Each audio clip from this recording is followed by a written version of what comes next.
guys, welcome back to PT Breakfast Club. I haven't seen a Sasquatch video in weeks. We called this, right? Like you couldn't go 5 seconds on any social platform, or at least the funny thing is, all right, let's back up. Do you know what the most watched television episode ever was? No, what? It was the series finale of MASH. Oh, okay. So then you would normally say, well, that's ridiculous. MASH, I don't know, someone will correct me in the comments. MASH ended, in 1978 or whatever. That's ridiculous because people watch more and more content. There are more people probably in the world than there were when MASH ended. But as Tony and I both know, and as you're probably figuring out, the world is more fractured. So there might be more people, but and there was some crazy statistic that I won't attempt to regurgitate from the depths of my brain, but it was like 30% of Americans were watching that, which is like an insane thing to know. The next day when you went into work, what everybody was talking about. So when I say you couldn't go 30 seconds on social platforms a month ago without seeing the Sasquatch video, what I mean is my version of what I was watching, because everybody watched the same 3 channels back then. And now, even if you're looking at the same channel, like I'm on Instagram, I'm looking at Reels, what I'm seeing is different than what you're seeing, which is different than what Dave is seeing. So as we see our intro play out, we were talking about really like these Sasquatch videos, they're going to take over, and they did for a hot minute. But the idea was, what we really said was, AI generated content and your ability to create these characters from scratch where you would not have been able. I mean, I don't know how to create a wireframe or, do animations but now you have that ability because it's been simplified to just text to video. It's wild, but look, we've moved on. I haven't seen one of those damn things in a couple of weeks. And that reminded me of that. Now, my question is, how many people watching the replay even know what MASH is? I can't believe you referenced MASH. Yeah, MASH is a great show. I thought about it the other day. I forget I think in that context, like thinking about how interesting that is. Yeah, I remember. I didn't watch MASH much. I remember. I don't even know if this was like Taxi. Do you remember Taxi? I remember Taxi. Yep. I used to watch that. There was one other one. Oh, Mork and Mindy. That used to be a favorite. Dave's nodding his head. Yeah, I'm right on the cusp of knowing what these shows are, I believe. Yeah. Wow. So hold on a second. So it ended in February of 1983 with 105.9 million people in the U.S. And again, that's an estimation. The TV rating or share, it had a 60.2 rating with a 77 share. Essentially, 7.7 people out of 10, if they were watching TV, they were watching that MASH finale. And I don't know if you could get a 1 share now, you'd be a billionaire, right? Because of fractured audiences and how those things work. That's why owning the platform is sort of the only way now. That's the version of being able to do that, is because there's a million channels. Yeah. Yeah. All right. So Dave had a great idea, and then I want to talk about Starbucks and the third place, but let's get into what Dave wanted to talk about first. Sure. Well, we talked about last episode about Scott Gardner, United Physical Therapy Association, trying to push for physical therapists opting out of Medicare. And Jeff Moore and Ice Physio and that whole crew, like, they're also posting stuff and putting out social media posts and sharing ideas and thoughts around physical therapists opting out of Medicare. And I think they're even supporting, writing to your senators and legislators to do so. So I was just thinking before the show, I wrote to you guys and I said, let's say we got there. Let's say we were able to do that and physical therapists were able to opt out of Medicare if they wanted to under their own volition, and then offer their self-pay rates to Medicare beneficiaries who actually have medically necessary issues, so that the services usually would be covered, and they still would be covered. and the Medicare beneficiary would have a choice of going to a Medicare based physical therapy that that takes their Medicare, or pay out of pocket for their medically covered services. Before we get even further, is that kind of that's would be the result, right, Tony? Like they would have that choice now, the Medicare beneficiaries. Yeah, basically, it's both parties would have a choice. The provider would have the choice to choose to be an opt-out provider, which means that you have the ability to enter into a private contract just between you and the beneficiary pays you for those services. And then the beneficiary has the option to choose to pay you for your services, which, there's 1,000 conversations in different directions around both of those. Right. So more choice is typically good, especially like in the US in terms of competition, and it could, elevate competition. But if the consumer has more choices, typically that's a good thing, or oftentimes a great thing. And like, of course, I just wanted to get into a little bit of like maybe the phone conversations or the sales component, but obviously there's so many factors that go into this in terms of like the word of mouth reputation of the physical therapy clinic, and their online reviews, and of course, even still geriatrics are still going on Google and Yelp, and they're looking at online reviews, at least on the East Coast as far as I know. But that was kind of like my intro to this in terms of like talking points. Yeah, I think it's a great one. Jimmy missed the second half of Tuesday, so this is part of where we started going with it. What I would say, and this for me is like a universal, everything goes back to marketing. Everything goes back to marketing. Marketing is communication. Marketing is laying the groundwork, helping the potential consumer understand who you are, what you do, what you deliver, why it's valuable, how it's going to improve their quality of life. Every single time I see an argument on the healthcare side, it can almost always be resolved by better marketing. We don't get paid enough. Why? Because the consumer doesn't understand the value you're delivering. Market better, communicate better, they will pay you more. They will pay you what maybe you believe the service is worth.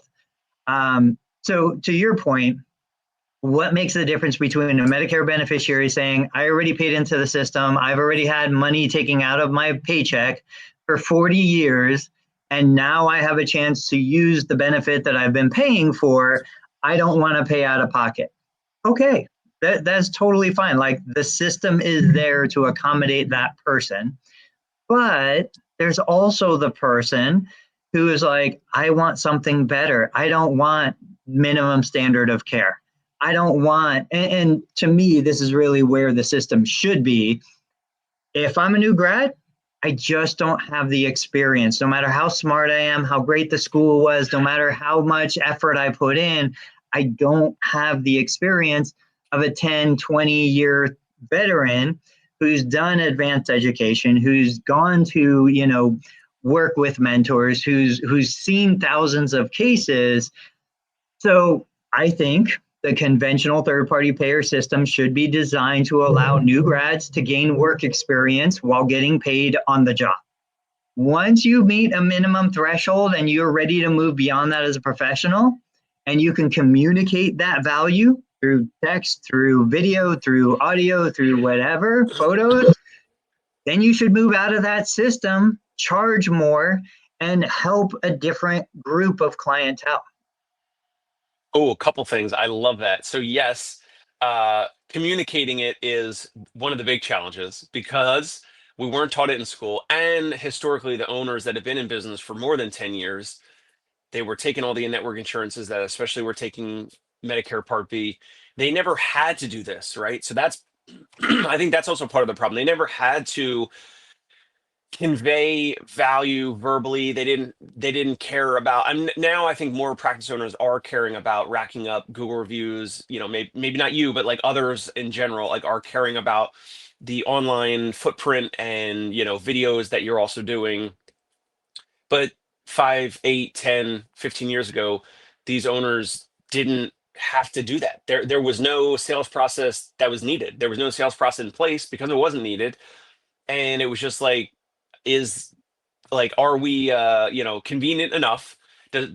does the parking lot have parking nearby? Like, is it close enough to the patient? And you take my Medicare benefits, like, all right, great. And like, what's your soonest availability? All right, let's book. So there was never any need for this whole thing that we're talking about. So marketing, communication, like how you're writing phrases and sentences on your website, and is it attracting a certain person or not? It was kind of just like, it was just like whatever. It was like, we'll take anyone that has their Medicare benefits, right? And that's what it was. I mean, and you know, it's so important to understand the context of a practice 15 or 20 years ago. We were getting paid more by each payer. We were getting audited less by each payer. We had lower cost of service, like rent was cheaper, supplies was cheaper, you could hire a therapist. When I first came into private practice, Compensation was cheaper. 2021, I could hire a physical therapist with 10 years experience who was an amazing physical therapist for 21 bucks an hour, and I would be paying $2 or $3 an hour more than the hospital was paying. You know, so like those models could work at a time like that. Plus, patients, not talking Medicare, Medicare always had the 20% coinsurance, but other patients would have a $10 or a $15 copay, not a $50 or a $60 copay. Like, why are we still trying to force this idea of saying, you know, physical therapy today is comparable to what it was 15 or 20 years ago? It's a completely different world, but we're using the same language. I was just watching, I forget what channel it was, but they were talking to a local baker who made like cinnamon rolls and things like that. And she was saying, there is no way I could operate today if I didn't put all of my effort into social media. Like anybody could bake a great cinnamon roll. Doesn't take much, you know, a little bit of flour, a little bit of cinnamon, some sugar. But she's like, the difference is I learned how to use my camera on my phone, how to record videos, how to upload them to social media. She said, I, as a small business owner, can't afford to pay a media company to do it for me. But if I do it, I can then run my business profitably because I can get more customers. I can communicate, you know, how great these look, how great they taste, all of that stuff. And that's kind of where we are in healthcare. This goes back to, there's a lot of solutions for back pain.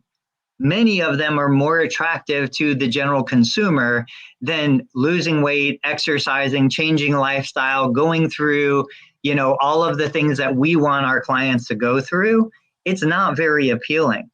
But the idea is we can make it appealing. We can communicate the value to the right clientele. We didn't have to do that, like you said, 20 years ago. Doc said, go to therapy, barely cost them anything. They would go. Now we live in a completely different world. Right on, right on.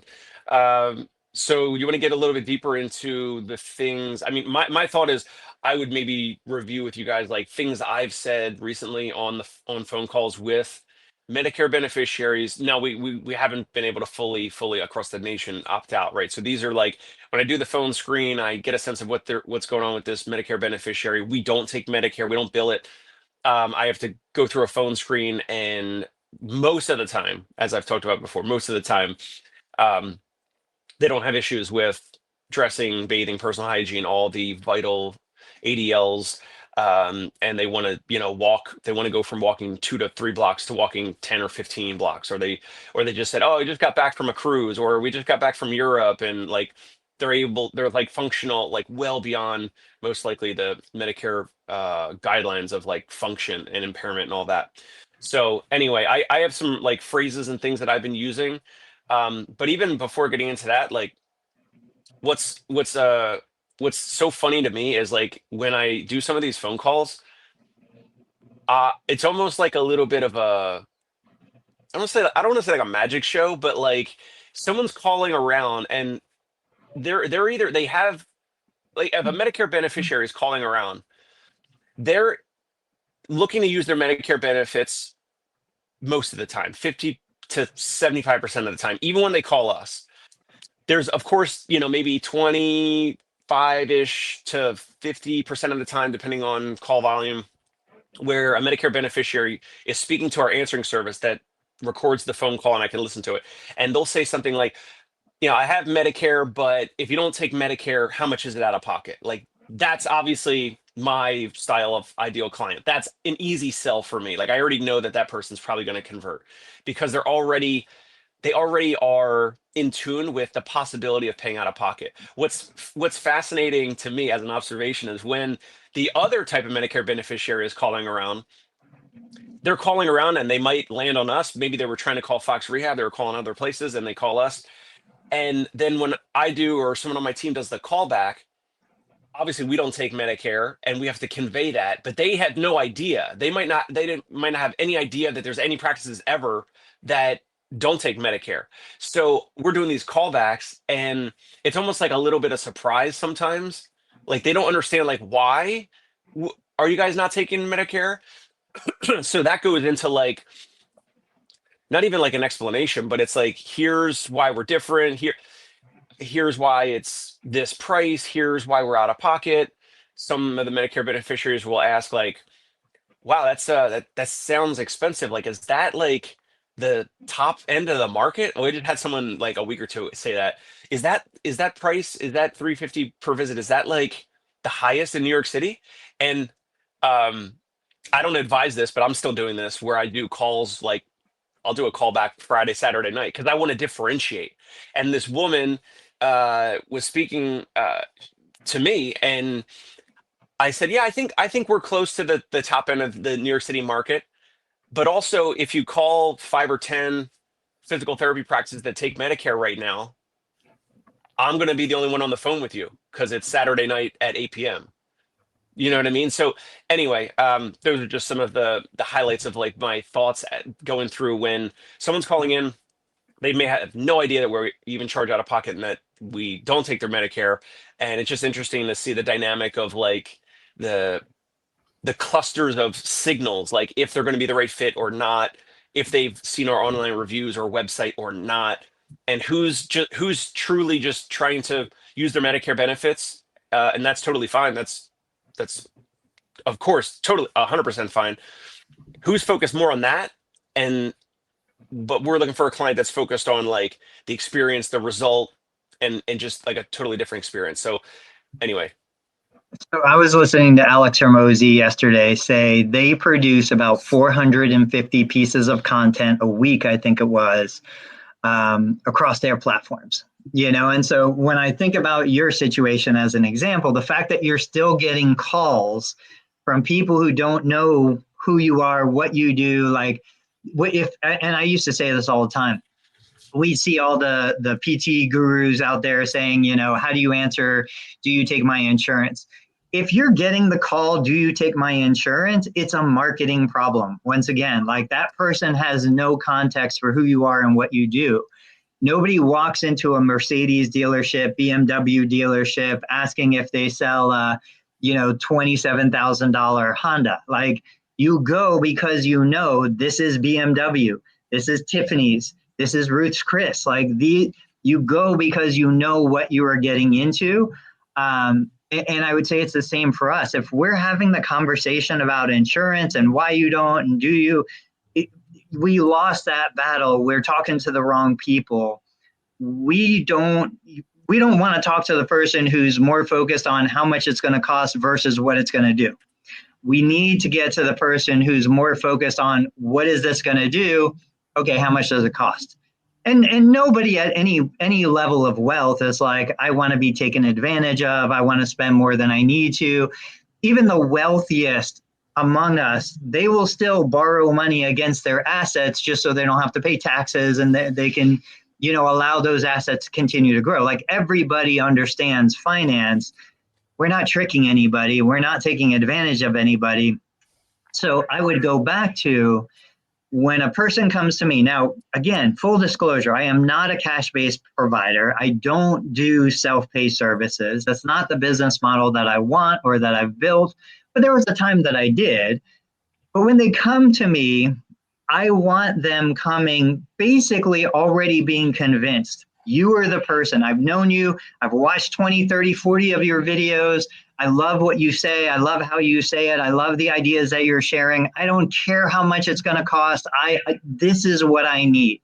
Like that is the person that I've communicated appropriately with. That is the person that, whether they have Medicare or non-Medicare, they're going to want to pay. They're going to be happy to pay. And generally, whatever the price you quote, like your example with the BPPV, the Vertigo, doesn't matter what they pay. Your ability to stop the world from spinning is more valuable to them than $1,000 in their bank account. That is the value exchange. So you gave them something worth more than $1,000 that they gave you, and they gave you $1,000, which was worth more than the hour or the 30 minutes or whatever you spent with them. Both sides of that equation walked away feeling like they got more than they gave. That's what we're striving for. But it all comes back to being able to verbalize and communicate it. And if you don't believe it, it's never going to happen, right? So you go another layer deeper, and like Dave absolutely knows what he is delivering, no matter the price, is worth more than the dollars he's getting for it. And if you don't have that deep understanding of, I'm going to sell you something for $1,000, it's worth 10,000, I'm willing to accept 1,000, don't even sell it. Like, don't even offer it. Don't go down that road. Jimmy, what are you thinking? I don't know if you were able to hear any of it. Go ahead, Dave. What were we going to say? Let me ask Jimmy this question. So as he was coming back in, Tony, you were saying, Hormozi's putting out 400 or 450 pieces of content per week. I want to ask Jimmy, but I believe that if I was doing that, I'm still going to get calls of people that skip social media. They may not even look at our online reviews. They may not look at our website, and they're still going to call in, and they're going to still say, do you take my Medicare Part B? So Jimmy, could I ever overcome all that? Or will there always be some of those folks that fall through and they still reach out to us, even though they might not be our ideal client? You need to put more people in the top of the funnel. That's what Hormozi is doing, right? Like who that you personally know is doing 450 pieces of content a week, not a business. Do either of you know a human being who's doing half of that? Honest answer. No. Who's the New York realtor guy? Who's the celebrity realtor guy? Brian Sirhan. Sirhan, right. So like, how many realtors are in New York City, right? Like, but I'm sure at some point in his rise, he was taking people looking for a cute, 2-bedroom in Flatbush, right? And then he just kept saying no to those people so he could sell the $10 billion penthouse on Park Avenue. He understood it. So could you? Yes, you could. It has to be your strategy. Like, it has to be your strategy. I made a prediction 3 or 4 years ago on this podcast that most mid to large physical therapy businesses, clinics, right? The IVs, the ATIs, but also the regional ones, like the ones that have like 15 to 25 locations. I said they will all have someone like, this is back when I was with Fox. I said they will all have someone like me. Not a marketing person, they're a communications person whose job is to create content at scale. I don't know any of them that have it. It confuses me, right? Because a lot of people that listen to this podcast, our streams, all when Hormozi's book comes out is all like, I'm going to do it. This is my thing. This is my thing, right? Those people are the small organizations, right? They're the Dave Kittles of the world. They're the people who have 4 or 5 employees, and they attempt to do it, but they cannot scale. It confuses me that the regional organizations who could hire an agency or bring someone on full time to say, you know what, we're going to do 450. We're going to do, our goal is 450. What kinds? Don't know yet. But 450 is how we're going to figure that out. We're going to work backwards into that number. I have yet to see an organization that does it. Sorry, I amend that. Outside of Rehab to Perform. That's the only one I've seen. I don't know what their number of pieces of content per week is, but that's the only one I've seen look like they said this is our strategy to actually get there. Now, real quick, in the background. Real quick, an interesting aspect. After Dave and I talked Tuesday, I did a little research because I was like, I am supporting free choice. I want therapists to opt out. I want patients the ability to hire a therapist for self-pay rates. I was like, I wonder how impactful this fight would be. And so, based on the numbers that I could find, just a hair over 50% of Medicare aged individuals have Medicare Advantage plans, not Medicare Part B. And Medicare Advantage is not subject to the mandatory claim submission law, which means a physical therapist could treat a patient with Medicare Advantage with no association to the plan or to Medicare itself. So now we're saying, okay, of the global, US-based Medicare population, less than half actually have Medicare Part B. And any cash-based provider, like, how many do you really need? How many can you even possibly handle? So I'm like, again, I appreciate the fight. I like the idea. I want more freedom of choice. But I'm like, are we going to expend political capital trying to get a yes to have PTs added to a small list of providers who are eligible to opt out of Medicare? I don't think anything is going to change. I still think the greatest PTs on the market right now are already charging cash because they're not providing the standard of care anyway. They're outside that. Hang on, Jimmy. And the rest of the population, me included, I have no desire to opt out of Medicare. I have plenty of strategies to make more money delivering services to a Medicare beneficiary, and I'm giving away free samples at Costco is basically what I'm doing. So even if it's bad, it's still good enough. Jimmy, what were you going to say? So it just seems like we have professional organizations, right? You got APTA, you're talking about the UPTA. Yeah. They come in and they go, we're going to be everything that the APTA isn't. We're going to go after the real issues. And Tony's saying that one's not going to matter. I just don't think it is. It's not going to make a big difference. And yet you watch people rally around it. The funny thing is the journey's the destination for a lot of people. Yeah. We're going to fight. Hey, I'm meeting with my senator. What would you want to tell him? And then you watch a bunch of people tell him he's a jackass. Tell him he's a this. Tell him he needs to do these 37 things that they're not going to. Oh, okay. Let me know how that works out for you if you ever try it. It's just funny to watch. It's performative. Well, there is a new content creator, new to me, that I've been watching. And one of the things that he brings up is when you're talking about like activism and fighting and all of these things, like there's a lot of examples throughout history of there's an activist group, they achieve an outcome, they get it, and now they're fighting the next thing. Like no major difference, no major impact. It's okay. Now they're going on to find the next thing to fight. Like they're just in the business of fighting for things.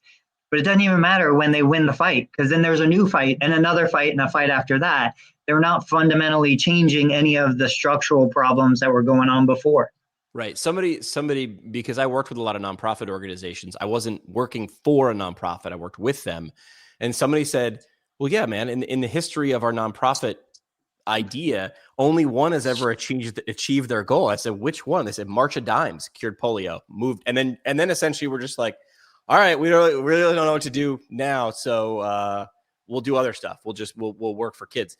When you take on a fight that's so big that it would take generations to figure out, it's all just one little fight after another, right? I mean, yeah. Dave, were you going to say something before you cut out?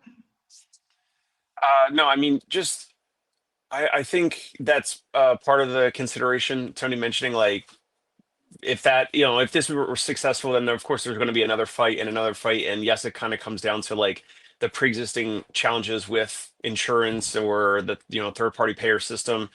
But I was just going to go back to the top of the call in regards to like some of the things that like we've said, or like I don't know if you guys wanted to go into that, but like that's something that I think obviously we're not taught and is outside of the comfort zone of most physical therapists and practice owners. And I mean, one simple thing is like for someone who's a Medicare beneficiary, like again, these practices never have had to do this. They've never had to pitch or be salesy or here's my core service that used to be covered by Medicare or a covered service or another third party payer. Here's the core service that used to be basically free, You already paid into it, like you said, Tony. But now I have a dollar amount attached to it. I just think if this were to successfully go through, if physical therapists were able to opt out, yeah, I don't know. Like all the big chains are not going to opt out, right, Tony? Like it's not No, going to no. change much. And that's the function of them. Like they do an amazing job at delivering services at scale. There's zero doubt. I would never want them to go away. I have zero, negative sentiment toward them. I think a big step in the right direction is what you did, Dave, when you created that framework of this is what we're going to do, this is how we're going to solve your problem, week 1, week 2, week 3, and you laid that out for your client. Because now what you did was you effectively built something on paper, something tangible that the client can look at and they could say, yes, this is what I want. I want to buy this thing. You made it real. You gave it substance. It was something that they could like kind of bite into and understand, as opposed to the arbitrary, well, come in, your doctor said 2 times a week for 6 weeks. We'll do 12 sessions. You have no idea what we're going to do. You have no idea who you're going to see. You have no idea, are we going to work out? Are you going to massage me? Are you going to lay me on a plant? Am I going to be balancing on a physio ball? Because you see all these crazy things across social media. If we take control back over of the narrative, at least for our company, your company, and we create this tangible thing that a consumer can buy, I think that is a big aspect to the difference between Medicare covered services, I'm going because Medicare is paying, versus I'm ready to go past that. Dave's back in the closet. Turning more into the fight. I got this text from a friend just the other day, and this guy's a professional. He said, I had a session with a gym trainer the other day, and on his shirt in huge letters was DPT. He knows me, so he knows what letters. He got a side D. He knows what my letters are, right? Because that's what we do. We collect letters, and it's good to do.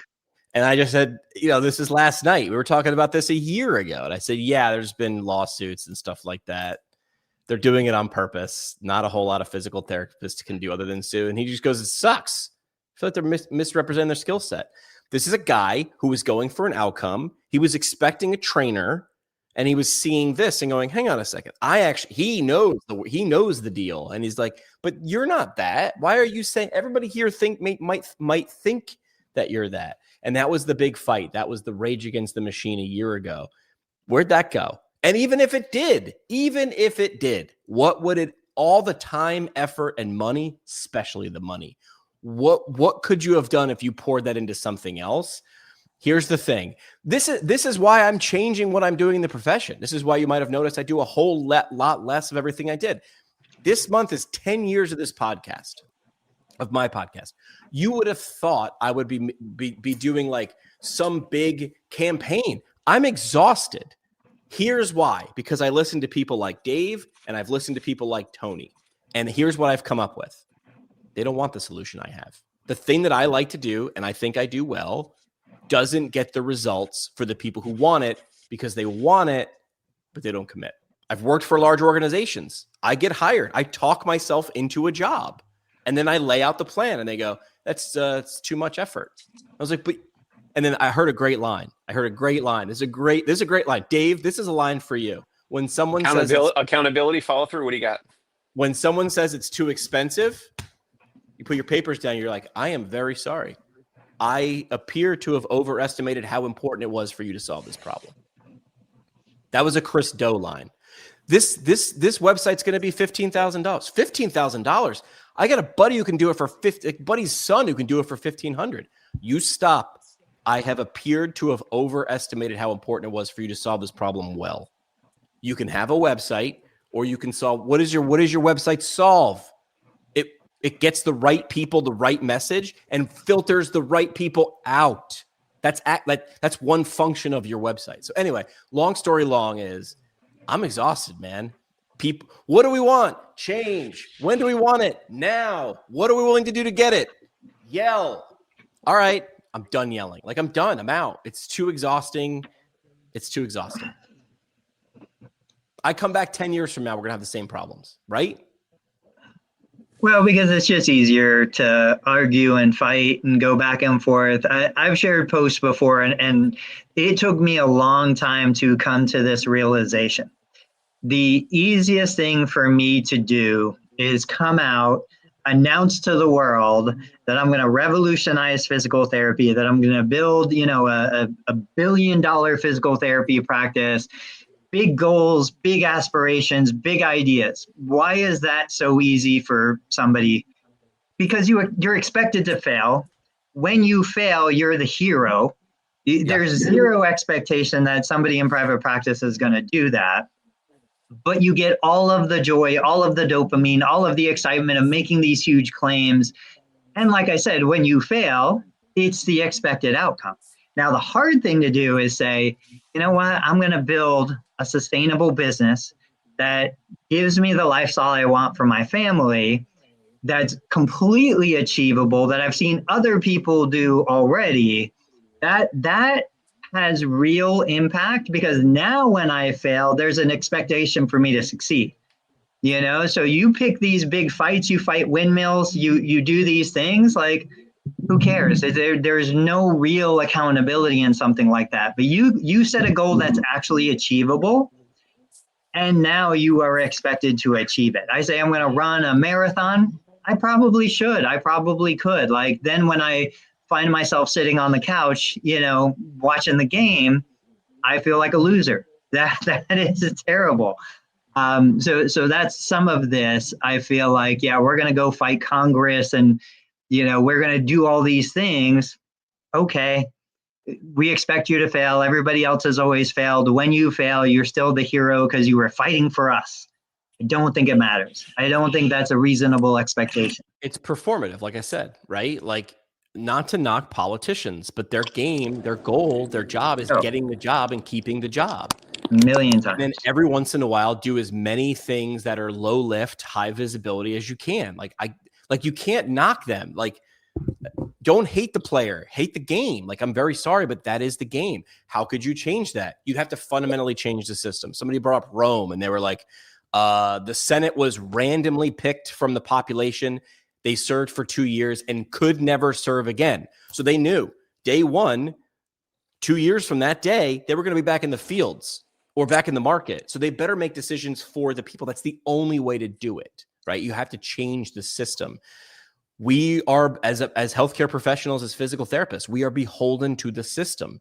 I know that opting out of it seems like a great idea. Well, if the system sucks, get out of it. Guys, the minute you're born, you're in the matrix. I'm very sorry. We're all in the system till you die. And you are a profit machine. You are a way for other people to extract money. And your goal is, how do I extract money to exchange them for goods and services? Because unfortunately, unless you are, there is the way to be completely off the grid, right? I don't have the survival skills or the botany skills to be completely off the grid, but I guess that's the only way, right? So this is frustrating, I know, for a lot of people, because I think you were sold a degree that I am somewhere in this assembly line, right? If I'm Henry Ford, Tony puts wheels on, Jimmy puts doors on, Dave drops the engine in. That changed along the way because there's competition. It's not just you hang a shingle, you put a sign out, and you can make enough. I'm very sorry, but it doesn't work that way. You have to do a little more than just get the degree and show up. It sucks, but that's the way. That's the system. Yeah. So let's pivot just a little bit. This morning on the way to work, I was researching Starbucks. I had heard, the headlines about the previous Starbucks CEO was in office from like 2023 to 2024, then got kicked out. He dropped the market cap value like $40 billion. And this all kind of started resonating for me because one of my family members went to pick up a Starbucks and she was like, there's no seats there. This is just coffee. There's no seating inside the Starbucks. What happened? So I got on ChatGPT and I was like, hey, what's going on? Why did, Starbucks move away from being the third space? Why did they remove seating? What's the deal? And I said, is this why the previous CEO got ejected? And what ChatGPT told me that I thought was interesting was in 2025, Starbucks is actually trying to go back to building community, creating that third space again, bringing seating and linger time back into their stores. But previously, they had made a move away from that. They tried to go to just order fulfillment. They had so many locations that had no interior seating. You just drive through orders and walk out orders. You had shared that graphic not too long ago of the Starbucks in the background and then the self-service kiosk in front of it. And it got me thinking about PT clinics. Now, this doesn't apply necessarily to mobile, but I'm like, I tried to get from ChatGPT what the average ticket value was. Starbucks doesn't publish ticket value. They just said percentages are up or down. So I said, how can Starbucks encourage consumers to spend more time in their stores? Why would they encourage this? And they're only selling $3 to $5, $3 to $6, I'm guessing, ticket value. Like, how is this possible when a physical therapist, we're shoving people out the door as quick as we can. The minute that 8-minute unit is done, you're getting the boot. Doctors the same way, like they're in and out as fast as possible, slicing every second of non-billable time. I'm like, something's wrong. Like how does a company like Starbucks with a relatively low ticket volume or ticket price, how can they do that with nicer furniture, better music, better ambiance, and a physical therapy clinic like me is not doing that? What is your first thought just off the top of your head? They're trying to figure out what game they're actually in. And is that game changing for them, right? Like, so you're saying, let me see if I recap because your audio cut out for me a little bit. They decided they didn't want to be in the come hang out for a while game. And then they went away from that. Now they're trying to get back into the become hang out, the third place.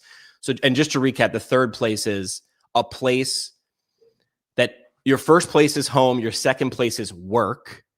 Your third place is supposed to be, the way I heard it, it was supposed to be a place that you seek to spend time, but not necessarily exchange money there. So like a third place in Europe is Europe and South America are very, very good at like a third place being like a town square, like a plaza, right? Like a big place with tables. There might be shops around it, but like I can just go sit at a fountain and be around people. Central Park is like the biggest third place in New York City. But I guess a third place could also be a Starbucks, which third place is also a public house, which short for public house is pub. You are expected to spend money there, right? And the idea there is, I mean, we used to like joke where it's like, hey, just come hang out this coffee shop and steal their Wi-Fi all day and order a cup of coffee and just milk it, right, all day. So what is your question? Why would they go away and come back? I guess the idea is they're not making enough money per minute to because if you're full, people aren't coming in to buy coffee. Yogi Berra used to say, nobody goes there anymore. It's too busy. My question was actually, how can we do that since our ticket value is, 10 times higher, $100 a visit? How can we make linger time an asset to the physical therapy clinic? How can I encourage, and I do, but I'm just saying for the rest of the people out there, how can I encourage patients to come in early, to stay late, to sit around, to socialize, to talk, and make it profitable? Yeah, I would say, well, you have to create a place that people want to go. It has to be better than place. I shouldn't say better. It has to be appealing. Look at where people go right now. Like health clubs used to do this, right? They had juice bars. They don't want to have a bar because that would feel counterintuitive. What does Planet Fitness do? They have pizza parties, right? Look what Flywheel or Orange Theory does. There's sort of like hangout time afterwards, but before a class, but really after class. So what are you giving me in vibe, in experience to do? You have some places that I've seen will have clinics will have these sort of recovery centers, right? They're getting the Normatec boots and the red light therapy and the cryo freeze and the spa. That feels pretty individual though, right? So you have to sort of make it, how do you make it group? Barber shops are very good at this, although I don't know about the conversion to money, right? Like barber shops in some cultures are you go even when you don't need a haircut. It's very confusing for a dude like me, a 45-year-old white guy like me. I'm like, I don't know, why would you go to a barbershop? But in some cultures, that is the social tie that bind. In fact, there was an organization that decided to try to figure out how to educate African-American males on why they should get tested in prostate cancer. And they tried 50 different ways. And then they educated the barbers because they had time and respect and trust. So they thought about that. So I guess the answer is, what are those all? Well, here's a problem. Okay, now that we're talking this out, all of the people that come to Flywheel, and I'm going to make an exaggerated guess, the people that go to Orange Theory are 23 to 35, and they identify as wearing spandex, right? That is their religion. The problem is with a lot of PT clinics is you're going to have somebody like, who's walking in your clinic? Is it one demographic all day long, or is it a smorgasbord? Tony, for you, I think it might be a little bit close, but it's all over, right? I would say it's one demographic. It's adult geriatric. You know, when you look at what we've built, what we've created, so at any given time, particularly in the mornings, but at any given time, about 50%, 60% of the people in my physical building are not physical therapy patients. They are wellness members, non-covered, independent exercise. Tuesdays and Thursdays between 9 and 10:30, Dale and Don are in here with their books, telling jokes, like making everybody laugh. Monday, Wednesday, Friday between 9 and 11, we've got another group, different kind of subculture to Dale and Don, but they're in here. They're neighbors. They're socializing. They're talking about, you know, who did this and what are they building there and what's going on down the street. So we have that sense of community. Now, when I look at what ChatGPT said, which these are pretty generic, you know, it said, okay, you look at the PT lounge concept, imagine a waiting room with a cafe, coffee shop, things like that. K-Joy Lind, she has an amazing looking coffee shop going into her physical therapy clinic. You can go the route of like yoga, wellness, Pilates, mindfulness sessions. You can sell memberships. You can do rehab product sales. Like Starbucks has $1,000 espresso machines that you could buy off the shelf. We've talked about, why aren't we selling recumbent bikes and ellipticals all the way down to TheraVans? And then hosting community events, you know, like why don't we put a team together, go out to the local 5K on the 4th of July, like do these kinds of things.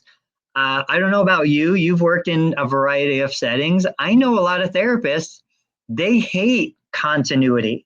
They hate when a patient doesn't get better and discharged in 12 to 15 visits. Like they are genuinely sick of that person and want to get rid of that person. So, you know, that is a reality within the profession.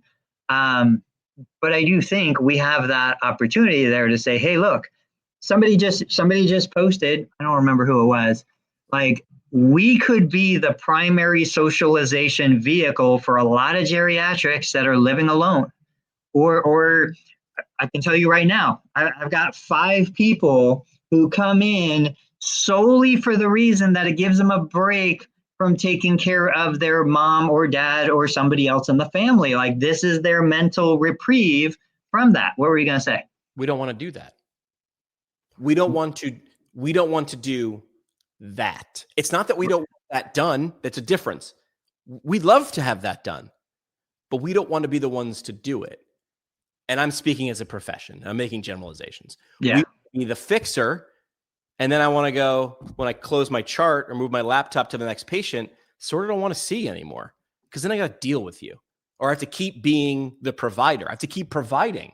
Oh, it's exhausting. Can't you just go somewhere else? Like you're done. PT Barnum, do you know the story of the egress? Tell me. PT Barnum used to have a sideshow. It was a tent. The tent was long. It had different rooms. You walked in the first one, bearded lady. Second one, sword swallower. So you paid a nickel and you walked in and you saw all the freaks. Problem was, he didn't think this into the system. Some people would walk all the way to the end of a tent and see the exit sign and go, yeah, but I just want to hang out. So they'd go back to the beginning. They were able to freely go through the maze and back to the beginning again, and they'd spend all day. And the problem is now you can't put more people in. Yeah. So he had a sign at the end. There was a sign every room saying what was in the next room. He'd say right around this corner, see the egress. And people are like, ooh, what's an egress? Sounds like a fantastical prehistoric bird. Egress means exit. And as soon as you were out, you couldn't get back in, right? That's what we do.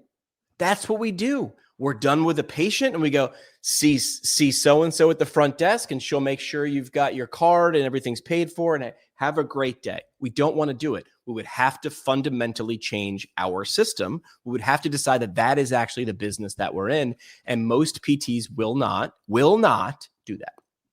Yeah. It's great.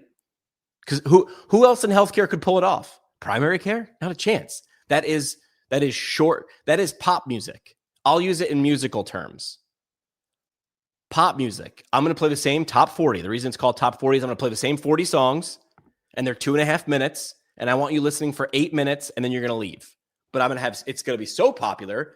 It's just in and out. It's a convenience store mentality, right? But in classic rock, I want less people listening all day. I want to get a mechanic who loves music from 30 years ago listening all day. That's the model. We're top 40. Yeah. So what's interesting is, Starbucks, I think they were one of the first to do like absolutely free Wi-Fi in their stores. You didn't have to register. You didn't have to do passwords and all that stuff. I hear therapists always say, well, what happens if they never leave? They're so afraid of that. But in my experience, they eventually want to leave. They really do. And in Starbucks, they eventually leave. They might spend a couple hours, but they do leave. But those people actually add to the vibe for the people who are coming in and out to buy the coffee. No one wants to walk into an empty restaurant. Right. Again, Tony, we should go into a side business where we just sell paint to physical therapy clinics. We'd only need to offer two shades, beige and prison gray, right? I'm different, but you look like everybody else. Nobody wants to be in there except those people add to the ambiance, right? Yeah. Although Starbucks got to get on, especially in the busier city areas, like, hey, let me use your bathroom. But that's a problem because they're in these areas. They have to put a lock on the bathroom door because that's tangible. Someone's got to clean that for every extra 100 uses. It's okay to suck off the Wi-Fi, right? There's also social expectations. I'm clearly sitting here with no cup. Like now I feel like, what's the British guy? Rory Sutherland. Like you have to, there's social engagement says I need to at least have a cup or a croissant or order something. Right. I could have walked into any Starbucks and just sucked off the Wi-Fi. I had to buy something because it was socially acceptable. So I'm like, $4, $6 for the next hour. Yeah. Say less. But there's an opportunity for more. I don't know. Do you think our profession will shift that way in the next 3 to 5 years? Anything? Because right now we're still paying attention to, can I opt out of Medicare? So I think what happens, and this goes back to, it has to be intentional. It has to come organically, and it has to be an owner, a creator who says, I see this gap in the market. I am going to build the solution to fill that gap. And this is where I think we can really make some sizable change. Okay, going back to fight for political change, maybe I get a couple 3% interest increase in reimbursement. Nobody's going to care. But if somebody who is like you, I love social, I love connecting with people, I love hearing stories, like they're genuinely passionate about building that energy. And they say, I'm going to go find the space, open floor plan, maybe one room, but generally everybody's out. We're building the culture into the design of the business from the beginning. That person is going to do it, and that's going to succeed. That's I'll go back to my rant of why I'm so exhausted in doing what I do is I've been hired by people that they say, what do we want? Fundamental change. When do we want it? Right now. What are we willing to do to get it? Can you just start a YouTube channel? And I'm like, that is one part of this whole mix. Like you're asking me to change the flavor by just adding one little thing. No, like I started saying no because I'm like, I know how this story ends. I look like a genius because I'm like, I'm going to say this. You're going to say you don't have the time, effort, or resources. And I'm going to say, then you're going to keep doing the same thing and you're going to keep getting the same result and you're going to be confused by it. Does that sound familiar? It does. Do you want to see someone who's actually doing it? Yeah. Tell me what you think about this physical therapy clinic's website. Okay. I mean, it's beautiful. It meets a certain aesthetic. It's clearly talking to a very specific clientele. It's not even a physical therapy clinic. This is Mind the Mat, Pilates and yoga. It's a studio in one of the most expensive zip codes in this country, Alexandria, Virginia. It's owned and run by a physical therapist who's a friend of mine, so I'm biased, Megan Brown. Megan understood. She was a neuro PT, and she was like, but I want to treat these women. She's like, I want these women in this area who have these problems. She should have, using air quotes, Megan, should have opened a clinic and said, I treat women with blah, blah, blah, blah, blah. Nope. She said, my weapon of choice is Pilates, and we don't offer Pilates unless we're in a group. We do groups. That's what Pilates is. It's better. Why? Accountability. There's a million reasons. Accountability, socializations. And Megan has a killer business, and people are going to look at it and be like, I don't understand how it works. I'm never going to do that. You won't. I call her the biggest Trojan horse in our profession. Nothing on her website says anything about physical therapy. She goes out of her way to, again, air quotes, not be a physical therapist. And she probably touches and changes more people's lives and movement, whatever they're seeking, than clinics who that they're in the business of physical therapy do. I will stand behind that. That's the thing. It has to be not part of the culture. Maybe you said this. It can't be part of the culture. It has to be the culture. Yeah. Yeah. Like I've worked, there are clinics right now that I'm thinking of it, like Rehab to Perform. I don't know much about it. I've met Josh Funk, I think, once or twice, right? Everything I see says the same damn thing. We're for athletes. We're for athletes. We're for athletes. You come here, we treat you like an athlete. Everything looks like a combine. When you get there, you're not confused. You're not confused. So the wrong people, like Dave said, the wrong people never show up and ask for their do you take Medicare? They're like, we have turf floors and Normatec boots. They never ask because it is not part of their culture. It is the culture. So are you on TikTok? I forget. No, it doesn't do anything for me. Okay. It's actually pretty interesting. I don't do a lot on it, but there is just I've gotten into this algorithm of PT students and PT practice owners and listening to them. It's a weird culture that I'm getting exposed to right now. It's a lot of complaining. It's a lot of, just stuff that doesn't make you as the professional look good or the profession in general look good. But one video that came up yesterday that talks to what you're saying is, it was a guy, he was the therapist, he was the patient A and patient B. And he was like, you go to conventional physical therapy. The patient says, hey, I've got a 70-mile race coming up this weekend. My knee's bugging me. What do I do? Of course, the caricature of the conventional therapist is like, you can't do it. We've got to stop, shut you down. And then he goes to the, I think it was like a sport performance therapist. And he was like, absolutely no problem. We'll clean up your mechanics and get you going. Now I'll say, like, it was a cute video. It was kind of funny. That is speaking to, the person who wants to not be shut down. I get it. I understand it. There's probably a better way to do it. But I'm guessing the TikTok population, this is what resonates with them. I'm fully out of being able to associate with anyone in that certain age group mentally. Like, I can't put myself in their shoes. I can't fully understand what it is that they're looking for. Yeah, but, I mean, I get it on one hand, which is like aren't they doing exactly what I just said, which is like, we don't do this, all we do is this. Yeah, and it was good. The putting down to pick up part is the taste in my mouth, which is Agreed. like the trashing someone else. Like the radio station I started with was my hometown radio station. It was an alternative rock radio station, the station I grew up listening to. Another radio station from another company launched in the same market. And it was a robot. There were no live people. So in between every song, it would take shots at us. They're not real. They would take shots at us by name. right? And our boss brought us in the room once we found out about this, and he said, here's our strategy. We never talk about it. We never talk about it. They don't exist. You don't punch down. If you're superior and you're talking about conventional physical therapy from a pedestal, you're punching down. You're punching down. The minute you start punching down, I immediately know that you're not good and you're inferior. You feel inadequate. You feel imposter syndrome. Well, we do this. Don't talk about you. Don't talk about conventional physical therapy. Talk about the person hopefully watching.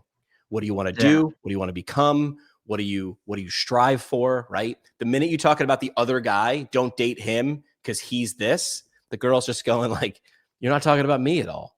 Right? And I use those analogies, but that's it. Yeah. I totally agree. You shouldn't even be thinking about it. It shouldn't be on your radar. It doesn't affect you in any way. So we're at the hour. Let's do parting shots. I'm going to say, too bad we lost Dave. I know I've been having a bunch of connectivity issues myself. But the conversation that Dave initiated is so important. It's not about who or how or what is going to pay for the service. It's about clearly communicating the value proposition of the service. What is the benefit, not the feature? What is the expected outcome we're working toward? And am I putting that message in front of the right community? Are these people who even care about what it is that I'm selling? Because if it's not, it's wasted time, wasted money, wasted energy. That's my parting shot. I would say, understand what problems you're actually solving and what business you're actually in. Right? And just act like a petulant 4-year-old. Why?